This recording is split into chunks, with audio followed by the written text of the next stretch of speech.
प्यारे बच्चों, welcome to my channel Verma study 2020 book लाना। यूपी बोर्ड के छात्रों के लिए मैं ज्योग्राफी हिंदी मीडियम में फुल कोर्स क्लास 12 का कराऊंगा। यदि आप फुल कोर्स करना चाहते हैं तो मेरे चैनल को सब्सक्राइब कीजिए और बेल आइकन को प्रेस करना ना भूलें, ताकि जो भी वीडियो अपलोड करूं उसका नोटिफिकेशन आपको सबसे पहले मिल सके। प्यारे बच्चों, क्लास 12 का जो चल रहा है मानव भूगोल के मूल सिद्धांत, उसमें आज नया चैप्टर शुरू होगा, चैप्टर 9, जिसका नाम है अंतर्राष्ट्रीय व्यापार। इसके बारे में हम पढ़ेंगे।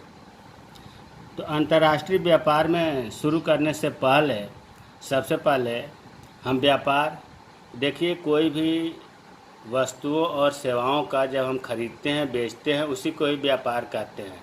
तो हमने क्या बताया कि व्यापार जो है उसमें क्रय विक्रय होता है। यह दो प्रकार का होता है व्यापार, देशी व्यापार और दूसरा होता है विदेशी व्यापार।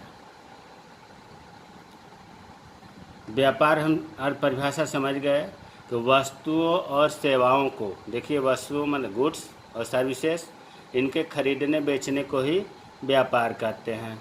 यह दो प्रकार का होता है, देशी व्यापार, विदेशी व्यापार। विदेशी व्यापार को ही अंतर्राष्ट्रीय व्यापार भी कहा जाता है। कन्फ्यूजन अक्सर बच्चे करने लगते हैं, विदेशी व्यापार और अंतर्राष्ट्रीय व्यापार एक ही चीज़ है। अब देखिए देशी व्यापार, देशी व्यापार नाम से ही लग रहा है कि देश के अंदर जब वस्तुओं का क्रय विक्रय होगा, ध्यान दीजिए, देश की सीमा के अंदर, जैसे भारत है तो भारत की सीमा के अंदर ही क्रय विक्रय जब होगा माल का, तो उसे हम कहते हैं देशी व्यापार। रटने से काम नहीं चलेगा, इन्हें समझिए, बहुत आसान है, अच्छे से समझ में आएगा। तो देशी व्यापार का मतलब होता है कि माल का, वस्तुओं का, सेवाओं का क्रय विक्रय देश के सीमा के अंदर ही होता है। अब आते हैं अंतर्राष्ट्रीय व्यापार। अंतर्राष्ट्रीय व्यापार यह जो है देश से बाहर, मतलब देश की सीमा से बाहर, ऐसे हम कह सकते हैं कि अन्य देशों के साथ जब हम क्रय विक्रय करते हैं माल का, उसे अंतर्राष्ट्रीय व्यापार कहते हैं। दोनों में अंतर समझ में आ गया होगा कि अन्य देशों के साथ जब होगा तो अंतर्राष्ट्रीय व्यापार कहा जाएगा। अंतर्राष्ट्रीय व्यापार के दो अंग हैं, एक होता है आयात और दूसरा होता है निर्यात। बहुत महत्वपूर्ण चीज़ है। आयात और निर्यात में बच्चे कन्फ्यूजन में पड़ते हैं। आयात को अंग्रेजी में कहते हैं इंपोर्ट और इसको कहते हैं एक्सपोर्ट। इन्हें समझना है। आयात किसे कहते हैं? जब हम दूसरे देशों से वस्तुओं को खरीदते हैं और केवल खरीदने से नहीं, उन वस्तुओं को अपने देश में लाया जाता है तो इसे आयात कहते हैं। बहुत बारीकी अंतर है आयात और निर्यात में। तो आयात देखो, इसमें आ लगा हुआ है। अगर आप भूल जाएं कि आयात का मतलब आना है कि जाना है, तो आ से आप बना लो ना कि अपने यहाँ आने वाले वस्तुओं का आ हिंट बना लो। आयात का अर्थ हुआ कि दूसरे देश से वस्तुएं अपने यहाँ लाई जाती हैं खरीद करके, तो उसे आयात कहते हैं। अपने देश के अंदर नहीं, देशी व्यापार में आयात निर्यात नहीं होता है, हमेशा दूसरे देश से आयात निर्यात होता है। तो जो वस्तुएं खरीदी जाती है और अपने देश में जब लाई जाती है तो उसे आयात कहते हैं।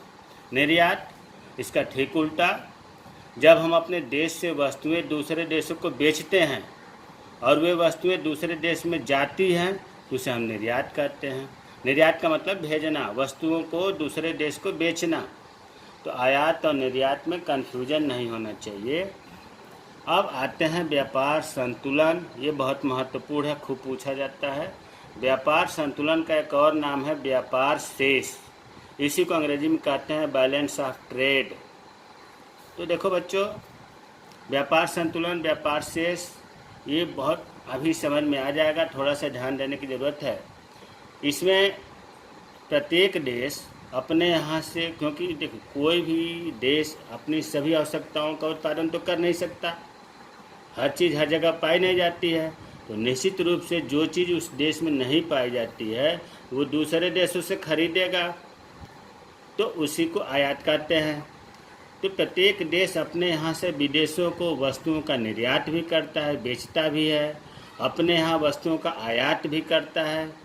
तो निर्यात और आयात, या ऐसे कहें आयात और निर्यात के मूल्य के अंतर को ही व्यापार संतुलन कहते हैं।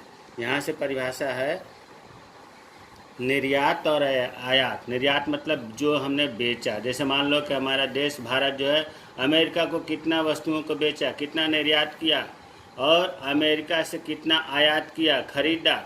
बेचने और खरीदने, निर्यात और आयात का जो अंतर होगा उसी को कहा जाता है व्यापार संतुलन या व्यापार शेष। अब व्यापार संतुलन के प्रकार, व्यापार संतुलन दो प्रकार का होता है। एक होता है अनुकूल व्यापार संतुलन, दूसरा होता है प्रतिकूल व्यापार संतुलन। इसको समझाने से पहले अनुकूल और प्रतिकूल के बारे में बता दूं कि देखिए, कोई देश, जैसे का हमने उदाहरण लिया कि हमारा भारत जो है अमेरिका को कोई वस्तु निर्यात किया, वहाँ से कोई वस्तु आयात किया, और लास्ट में पता चला कि निर्यात ज़्यादा का हो गया, आयात कम है।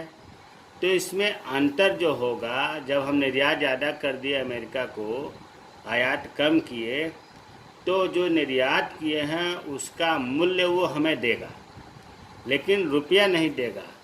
अपने देश में तो निर्यात आयात रुपए में हो जाता है, दूसरे देश का मुद्रा दूसरा है, तो वहाँ जो भुगतान होता है, आयात और निर्यात का जो अंतर होता है, उसका भुगतान सोने से होता है, गोल्ड से। जो देश पर जितना अधिक बैलेंस निकलेगा उसके बदले में वो गोल्ड देगा। अब जो है विदेशी व्यापारी मुद्रा बदलने के लिए एक संस्था खुली हुई है जिसको कहते हैं विदेशी विनिमय बैंक या विदेशी मुद्रा बैंक। तो ये जो है इनका काम है कि मुद्राओं को अदला बदली करते हैं। तो विदेशी विनिमय मुद्रा बैंक जो है उससे भी व्यापार संतुलन में सहयोग मिलता है। तो यहाँ हम ये बताना चाह रहे हैं कि आयात और निर्यात में जो अंतर होता है वो मुद्रा से नहीं बल्कि गोल्ड से पूरा किया जाता है।